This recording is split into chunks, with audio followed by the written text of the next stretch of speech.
dying, Father, take her soul. In her right. Hey guys, it's Jay Steven, and today I want to talk a little bit about the initiation of crusading in the Iberian Peninsula in Spain in the aftermath of the First Crusade. Now, as we have discussed in previous podcasts, the reform popes of the late 11th century took a strong interest in the affairs of Spain and their wars against the Muslim powers of Al-Andalus. And they wrote documents and communicated with the kings of Spain in ways that indicated that they viewed the struggle going on in Spain against the various Moorish powers of the south to be of interest to all of Christendom. And this was sort of proto-crusading language. This was the foundation being laid for what was going to be this transformation of the Reconquista, this ancient war between Christian and Muslim powers in Spain, into a part of this larger movement throughout Christendom that was the Crusades. So, the second invasion of Spain by the Almoravids in 1089 was very much noticed by Pope Urban II, and he encouraged the Catalans to restore Tarragona. Tarragona, if you look on a map of Spain, you will find it to the far northeast of the peninsula. This is Pope Urban II speaking to Catalan bishops and nobles. We encourage those who will set out for Jerusalem or other places in a spirit of penitence or devotion to expend all the labor of that journey on the restoration of the Church of Tarragona, so that that city may be celebrated as a barrier and a bulwark against the Saracens for the Christian people, to whom, out of the mercy of God, we offer that indulgence, which they would gain if they had fulfilled the journey to Jerusalem. So this is in 1089, some years before the First Crusade was launched. You can see here that Pope Urban II is offering the nobility and the bishops of Catalonia an indulgence similar to what he was going to offer in the First Crusade for taking part in this campaign to restore Tarragona. Now, Count Berenguer Ramon II of Barcelona was so taken with the Pope's call that he agreed to do this. However, Tarragona would not be taken for some time yet. But the important thing about all this is Pope Urban's letters and his communications show his conscientiousness of the situation in Spain. The fact that he is taking this seriously as a part of this larger struggle between Christendom and Islam. I mean, this is the crusading outlook that is going to come to color the age of crusade. This is the outlook that produced the First Crusade, and this opinion, this viewpoint that clergymen like Pope Urban II had is going to become the mainstream outlook throughout Western Christendom. We can see here that Pope Urban really is taking a broad view. You know, this is not just the particularism of one region. He's looking at this conflict in the Iberian Peninsula as relevant to all of Christian Europe. 10 years after the fall of Toledo to King Alfonso VI of Leon in 1085, Pope Urban II would launch the First Crusade to recapture Jerusalem from the Turks in 1095. And I don't think the closeness of those two events in chronology is accidental or pure happenstance. And what I mean by that is this was a growing thing.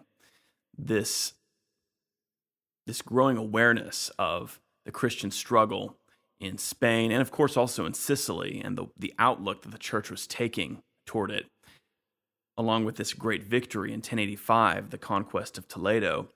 This is all laying the groundwork for the First Crusade.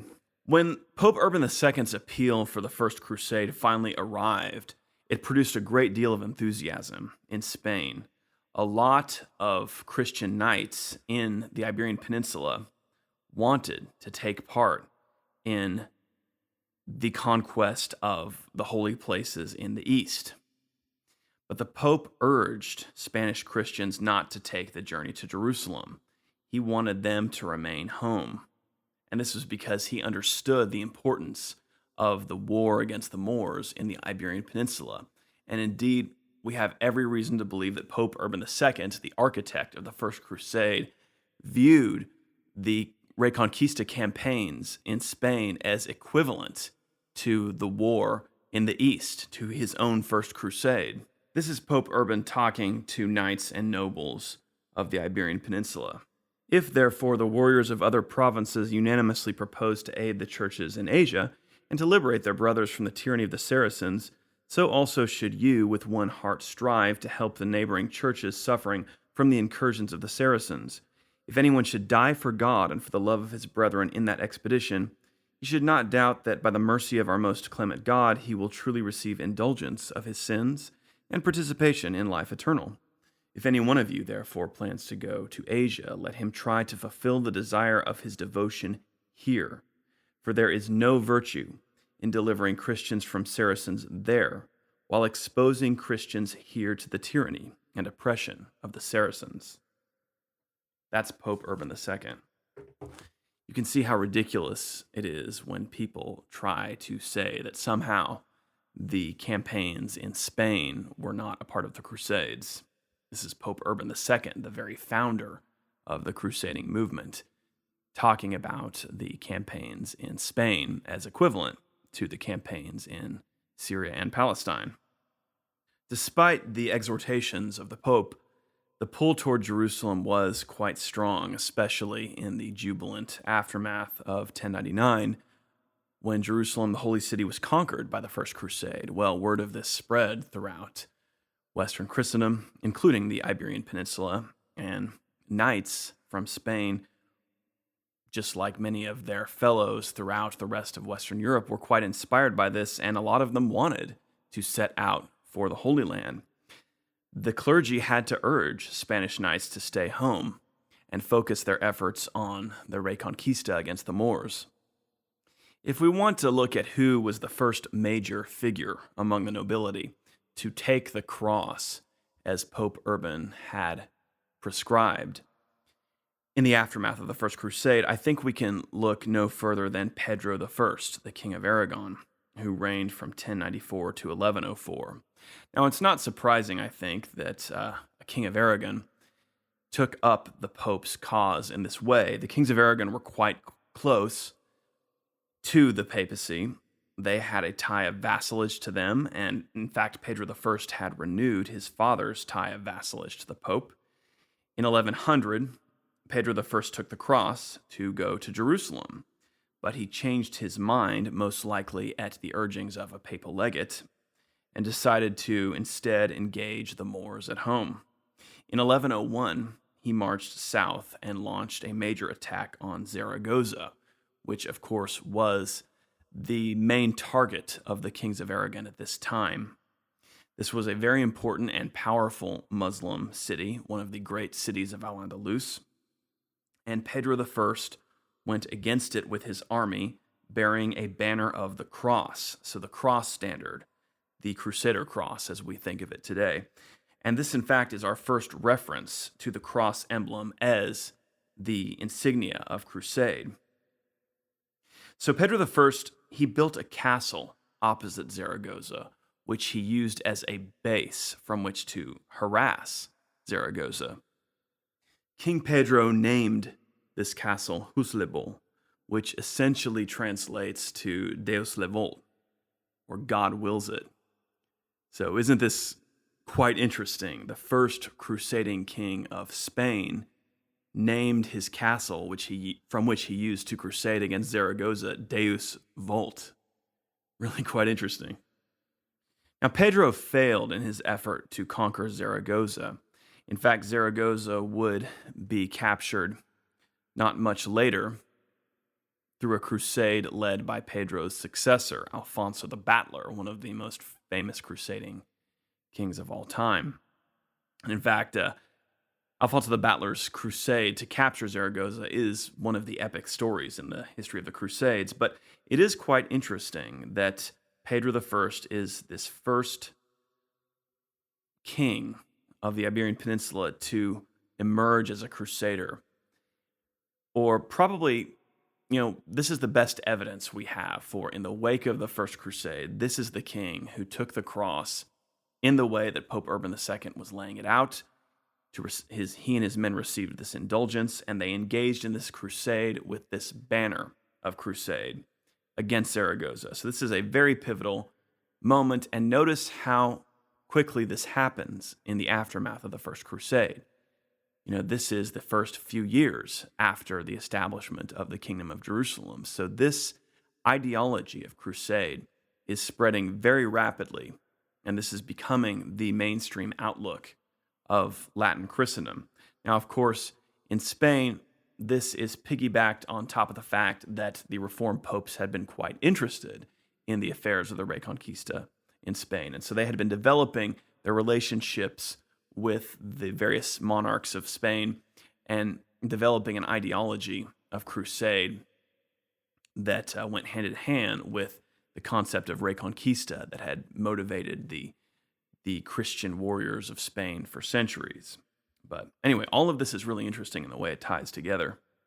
Now, despite the fact that the papacy and the church really urged the warriors of Spain to remain at home and fight the Moors there were still a fair number of knights from Portugal, Leon, Castile, Aragon, Navarre, and Catalonia who still did set out for the east and join in this very extensive pilgrim traffic that was flowing into the east and flowing into this newly established Kingdom of Jerusalem to visit as pilgrims at the holy shrines and also to participate in the campaigns of rulers like King Baldwin I of Jerusalem and Tancred of Antioch in establishing the Crusader states and expanding their territory and beating back Muslim counterattacks.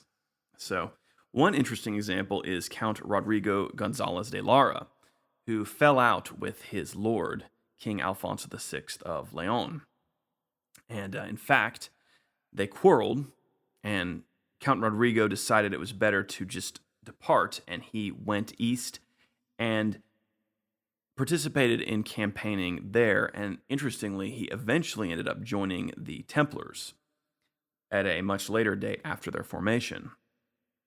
Another noteworthy example, in 1099, the Archbishop of Toledo, whose name was Bernard, who was in fact a Frenchman, he took the cross and set out on crusade to the east, and he met the Pope in Rome. So he was received an audience by the Pope in Rome, and the Pope sent him home. This is consistent with papal policy. The Pope absolved him of his vow and said, "No, go home. You need to be focusing on what's going on in Spain."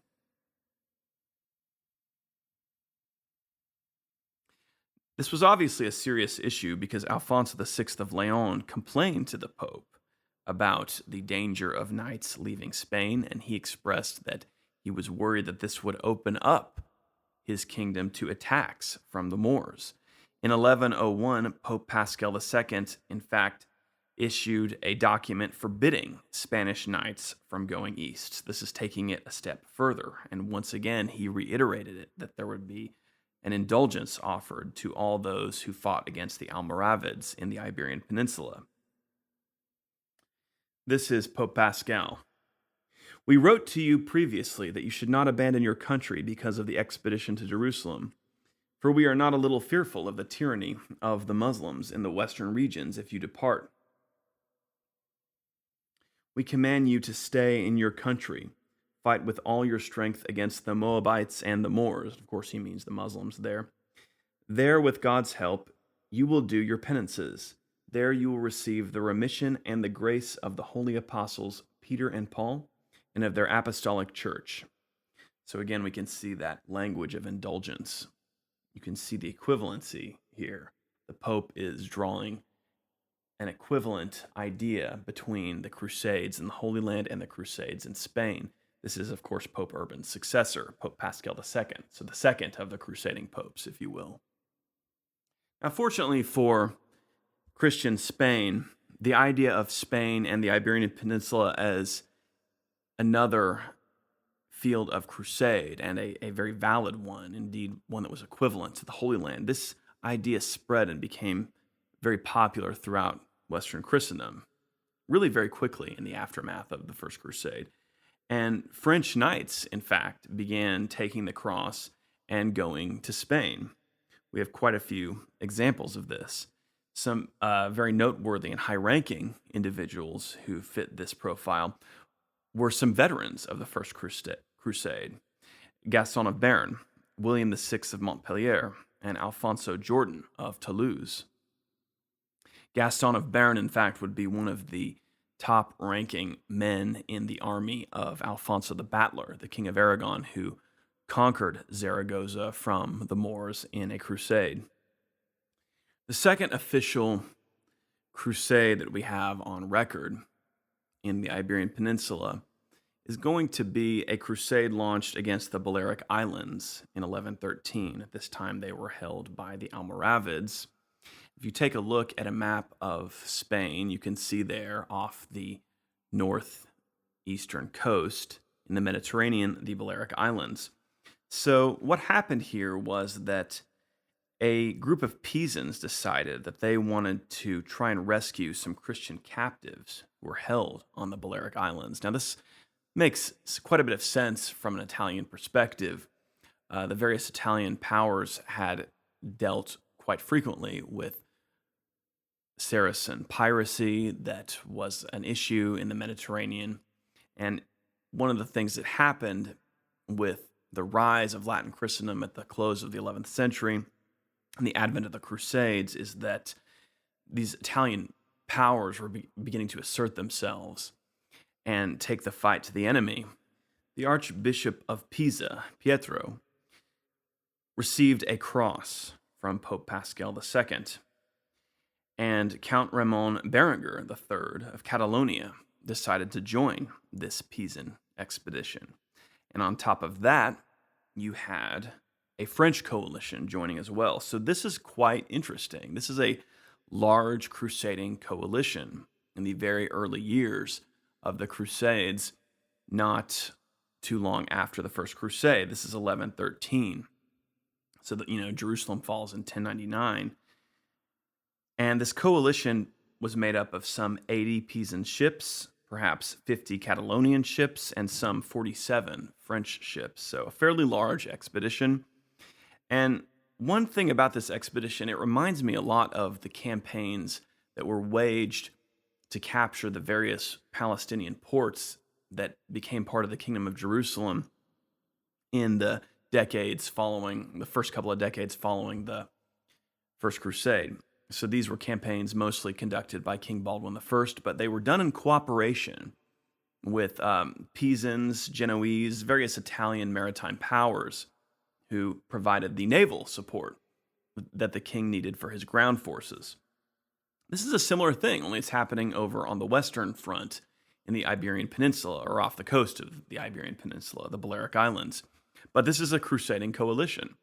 We've got some Italian naval powers, and then we've got a Christian lord, a major important leading member of the nobility, Count Ramon Berenguer III of Catalonia. So, this coalition reached the Balearic Islands in June of 1114. They occupied Ibiza, and they overran Majorca, capturing the chief city of Palma on April 3rd, 1115. Because of the success of this expedition, Ramon Berenguer III made a pact with the Pisans and Genoese for a campaign against Tortosa later. This campaign didn't actually materialize, but it's quite interesting. Again, we have here Ramon Berenguer III is reminding me a bit of King Baldwin I in Jerusalem. He's participating in these agreements with the Italians for these crusading campaigns. And the papacy was absolutely on board with this. Pope Paschal II was so pleased by this agreement between Ramon Berenguer III and the Pisans and Genoese that he issued a crusade bull authorizing their campaign as a crusade. Now, this first Christian reconquest of the Balearic Islands was short-lived. The Almoravids were able to recapture it shortly after this happened. It would be another century before another crusade was launched, this time under King James I of Aragon in the early 13th century. And this crusade would recapture Majorca permanently from Islam. But the thing I think is so interesting here is we're looking at how crusading began to take shape, how this ideology of the First Crusade became so important in the Iberian Peninsula. And what's fascinating for me about it is this is happening really in the immediate aftermath of the First Crusade. We see the first crusades that happen in the Iberian Peninsula happening within the first couple of decades of the First Crusade. This crusade of Pedro I of Aragon, and then this crusade against the Balearic Islands. So this is how it happened.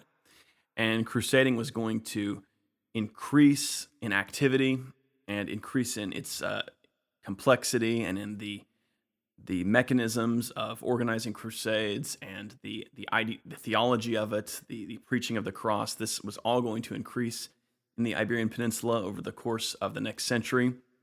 And this is going to become absolutely another major front of crusading. We can see how the Iberian Peninsula is a front for the Crusades. Before we wrap things up, I'd like to say thanks to my latest Patreon supporters, Morton Johansson, World War II Templar, John Rockwell, and Jonathan Pipe. Thanks so much, guys. I really appreciate your support, and if you would like to support Real Crusades history, you can do so by clicking on the link to my Patreon below. I've got a lot of cool rewards for Patreon supporters, so you can check some of that out as well. Her sins they were few, the pure he calls home soon.